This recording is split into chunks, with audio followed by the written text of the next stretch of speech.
അവരിപ്പോൾ ചെയ്ത രണ്ട് കാര്യങ്ങൾ അവരുടെ പ്രാഥമിക അംഗത്വത്തിൽ നിന്ന് സസ്പെൻഡ് ചെയ്തു. രണ്ടാമത്തേത് യൂത്ത് കോൺഗ്രസിന്റെ സംസ്ഥാന അധ്യക്ഷ പദവി അതിൽ നിന്ന് അയാളെ മാറ്റുന്നു. അയാൾ എല്ലാ ഗ്രൂപ്പുകളിൽ നിന്നും ലെഫ്റ്റായി എന്നൊക്കെയുള്ള വാർത്തകൾ കാണുന്നു.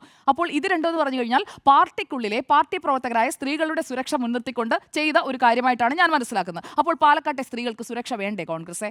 പാലക്കാട്ടെ സ്ത്രീകൾ, പെൺകുട്ടികൾ അവരൊക്കെ ഇയാളുടെ കീഴിൽ തന്നെ അവിടെ പാലക്കാട്ട് തുടരണമെന്നാണോ? അപ്പോൾ പാലക്കാട്ടെ സ്ത്രീകളുടെ ഇയാൾക്ക് വോട്ട് ചെയ്ത സ്ത്രീകളായ വോട്ടർമാരുണ്ടല്ലോ, അവരുടെ ഒന്ന് സുരക്ഷയുടെ കാര്യത്തിൽ കോൺഗ്രസിന് ഒരു ഉത്തരവാദിത്വമില്ലേ? MLA ആയി തുടർന്നോട്ടെ എന്ന് പറഞ്ഞു കഴിഞ്ഞിട്ടുണ്ടെങ്കിൽ ഇങ്ങനെയുള്ള ഒരു ഒഫൻഡർ ആകുമ്പോഴേക്കും അയാൾ ആ കാര്യങ്ങളൊക്കെ അവിടെ ചെയ്തോട്ടതാണോ? കേരളത്തിലെ സ്ത്രീകളോട് നിങ്ങൾക്കൊരു ഉത്തരവാദിത്വമില്ലേ? അങ്ങനെയാണെങ്കിൽ ഈ MLA സ്ഥാനം, അതായത് ഒരു പ്രധാനപ്പെട്ട ഒരു പോർട്ട്ഫോളിയോ ആണ്, ആ പോർട്ട്ഫോളിയോ വഹിക്കുന്നതിൽ നിന്നാണ് അയാളെ മാറ്റി നിർത്തേണ്ടത്. അല്ലാതെ പാർട്ടിയുടെ സ്ഥാനങ്ങളിൽ നിങ്ങൾ മാറ്റിയാൽ പാർട്ടിക്കാർക്കാണ് നിങ്ങൾ സംരക്ഷണം കൊടുക്കുന്നത്, ജനങ്ങൾക്കല്ല.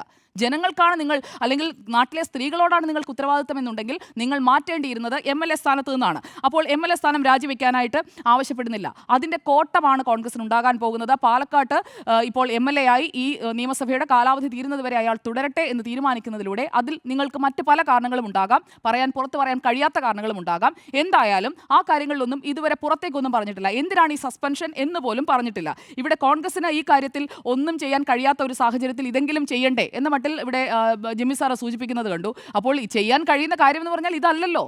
MLA ആയിട്ട് തുടരുന്നത് അത് ജനങ്ങളോടുള്ളൊരു വെല്ലുവിളിയാണെന്നേ. ഈ സസ്പെൻഷൻ എന്ന് പറയുന്നത് ഒരു പീരീഡ് പോലും പറയാത്ത സസ്പെൻഷനാണ്.